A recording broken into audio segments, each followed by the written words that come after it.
Uncle Tom's Cabin. Introduction. When Harriet Beecher Stowe was a teenager, she moved to Ohio. From there, she observed the lives of slaves in neighboring Kentucky. Most of Stowe's 1852 anti-slavery novel, Uncle Tom's Cabin, is set in those two states. In this passage, the main character is the slave Eliza, whose skin is so light that strangers often assume she is white. Eliza has learned that her little boy Harry has been sold to another master. She decides to escape with Harry from Kentucky to Ohio, a free state. The passage below opens as they are walking toward the Ohio River, the boundary between the two states. You can see here is the Ohio River, so she's crossing somewhere from here to here.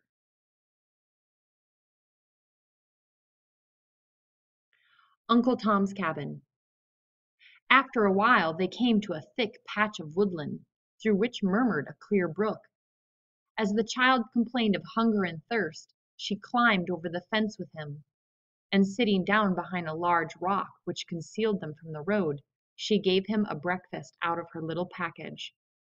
The boy wondered and grieved that she could not eat, and when putting his arm round her neck, he tried to wedge some of his cake into her mouth. It seemed to her that the rising in her throat would choke her. "No, no, Harry darling, mother can't eat till you are safe. We must go on, till we come to the river." And she hurried again into the road, and again constrained herself to walk regularly and composedly forward. She was many miles past any neighborhood where she was personally known. If she should chance to meet any who knew her, she reflected that the well-known kindness of the family would be of itself a blind to suspicion, as making it an unlikely supposition that she could be a fugitive. As she was also so white as not to be known as of colored lineage without a critical survey, and her child was white also, it was much easier for her to pass on unsuspected.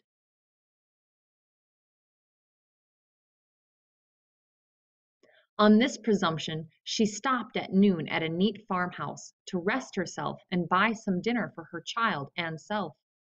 For as the danger decreased with the distance, the supernatural tension of the nervous system lessened, and she found herself both weary and hungry. The good woman, kindly and gossiping, seemed rather pleased than otherwise with having somebody to come in to talk with, and accepted without examination Eliza's statement that she was going on a little piece to spend a week with her friends, all which she hoped in her heart might prove strictly true. An hour before sunset, she entered the village of T by the Ohio River, weary and footsore, but still strong in heart. Her first glance was at the river, which lay, like Jordan, between her and the Canaan of liberty on the other side. It was now early spring, and the river was swollen and turbulent.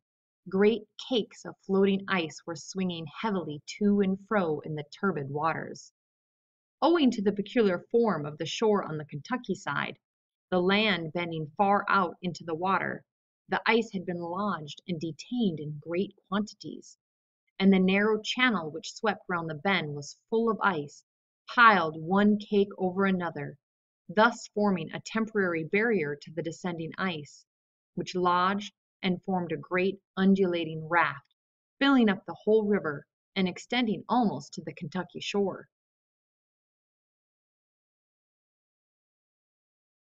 Eliza stood for a moment contemplating this unfavorable aspect of things, which she saw at once must prevent the usual ferry boat from running, and then turned into a small public house on the bank to make a few inquiries. The hostess, who was busy in various fizzing and stewing operations over the fire, preparatory to the evening meal, stopped with a fork in her hand as Eliza's sweet and plaintive voice arrested her. "What is it?" she said.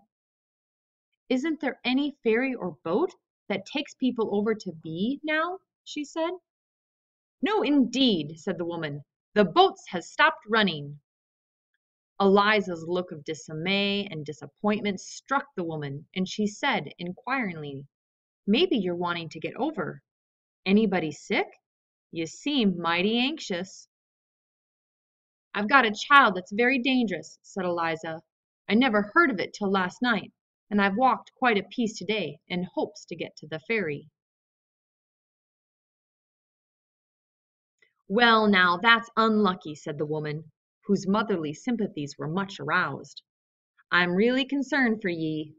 Solomon!" she called from the window towards a small back building. A man in leather apron and very dirty hands appeared at the door. "I say, Sol," said the woman, "is that our man going to tote them barrels over tonight?"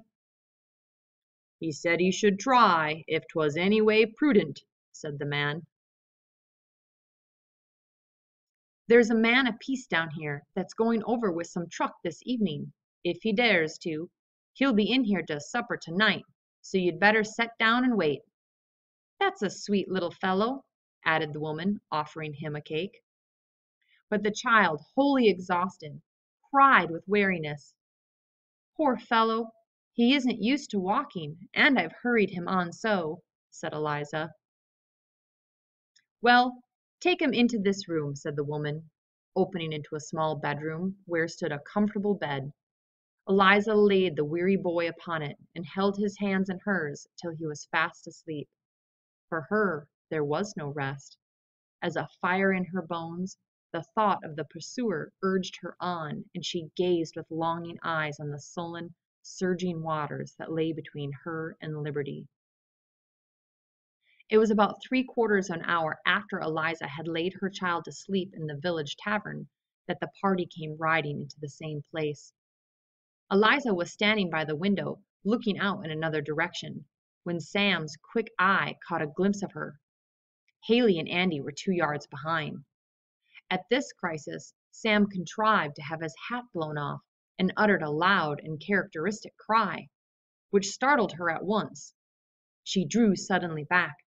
The whole train swept by the window, round to the front door. 1,000 lives seemed to be concentrated in that one moment to Eliza. Her room opened by a side door to the river. She caught her child and sprang down the steps towards it. The trader caught a full glimpse of her just as she was disappearing down the bank, and throwing himself from his horse, calling loudly on Sam and Andy, he was after her like a hound after a deer. In that dizzy moment her feet to her scarce seemed to touch the ground, and a moment brought her to the water's edge. Right on behind they came, and nerved with strength such as God gives only to the desperate, with one wild cry and flying leap, she vaulted sheer over the turbid current by the shore, on to the raft of ice beyond. It was a desperate leap, impossible to anything but madness and despair, and Haley, Sam, and Andy instinctively cried out and lifted up their hands as she did it. The huge green fragment of ice on which she alighted pitched and creaked as her weight came on it, but she stayed there not a moment.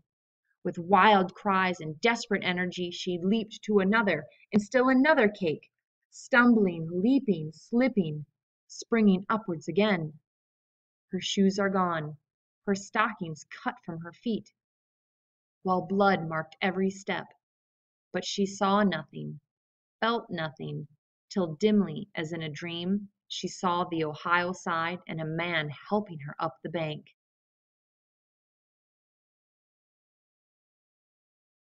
"You're a brave gal now, whoever ye are," said the man with an oath. Eliza recognized the voice and face of the man on the farm not far from her old home. "Oh, Mr. Sims, save me, do save me, do hide me," said Eliza.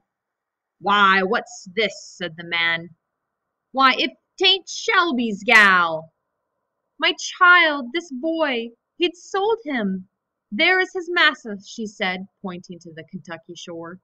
"Oh, Mr. Sims, you've got a little boy." "So I have," said the man, as he roughly but kindly drew her up the steep bank. Besides, you're a right brave gal. I like grit wherever I see it." When they had gained the top of the bank, the man paused. "I'd be glad to do something for ye," said he, "but then that's nowhere I could take ye. The best I can do is to tell ye to go there," he said, pointing to a large white house which stood by itself off the main street of the village. "Go there. They're kind folks. There's no kind of danger but they'll help you. They're up to all that sort of thing." "The Lord bless you," said Eliza earnestly. "No 'casion in the world," said the man. "What I've done's of no 'count."